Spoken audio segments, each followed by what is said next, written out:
Well, my goodness me, not quite as straightforward as I'd imagined. This fellow Turing's a strange one, that's for sure. But there's no doubting his considerable achievements, and potential, of course, mustn't forget that. All that decoding at Bletchley the fellow Alexander told me about in camera. What was it?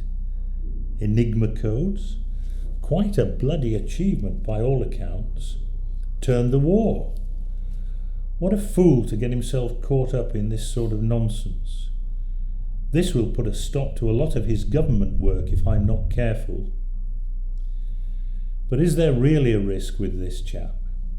Is what he's done in private really a crime? He certainly doesn't seem to think so. Yet the law says it is. Then again, remember what Gershwin said. The things that you're liable to read in the Bible, it ain't necessarily so. But the law says it is.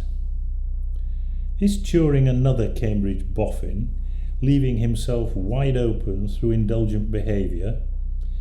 It was only last year Burgess and his queer pals had to run for it. I have to say that his blatant confession would indicate not. The man possesses an almost reckless integrity. But in the current climate, every care must be taken. So, prison? No. For a man like him, that would be disastrous in more ways than one. Like locking an alcoholic in a brewery. And there we have it. Therein lies the problem. I must address the fellow's libido. Without a doubt, it's that which so clouds his judgment. Oh yes, locking him up would serve no purpose at all. What he needs is his libido taming. Get that controlled, and he should be capable of living a fairly normal life, certainly as far as his work is concerned. This chemical sex treatment business may well be the key here. Lynn Smith brought it up, which could mean he was instructed by Turing, him being scientific and all that. Perhaps he sees that as the answer to his own problems. Strictly speaking, I should have had a medical report for that. Still, if it was Turing's own idea. So, punish, deter, rehabilitate, a year's probation running alongside a year's treatment? Yes, that's definitely the answer for Turing. And provided he can keep his positive vetting status, his work shouldn't be too interrupted.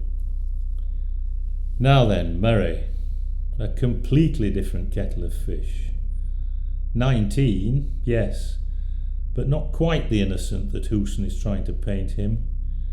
The lad mixes with some shady characters down that Oxford road. That's a den of iniquity, if ever there was one. All sorts going on down there. Innocents don't wander down there by mistake. But he's from a poor background and was clearly impressed by Turing. What a difference between his growing up and mine. At his age it was Flanders Field and the trenches for me, not the bloody Oxford Road. Fighting the Boche. How long ago does that seem? All those years ago. All those young chaps lost. You'd not find the likes of them trawling up and down the bloody Oxford Road. Poor devils. Poor devils. How would a chap like Murray have coped with what they went through? Still, things move on. I suppose he was gainfully employed until this business cropped up, and he has lost his job as a result of it, that and his reputation.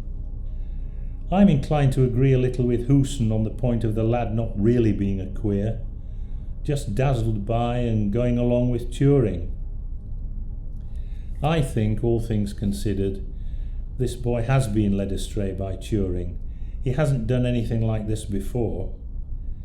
So he's lost his job. He's spent 4 weeks inside already. I think Murray may have learned his lesson. Let's hope the business has been nipped in the bud. I'll bind him over for 12 months, give him a chance to put the whole sorry saga behind him.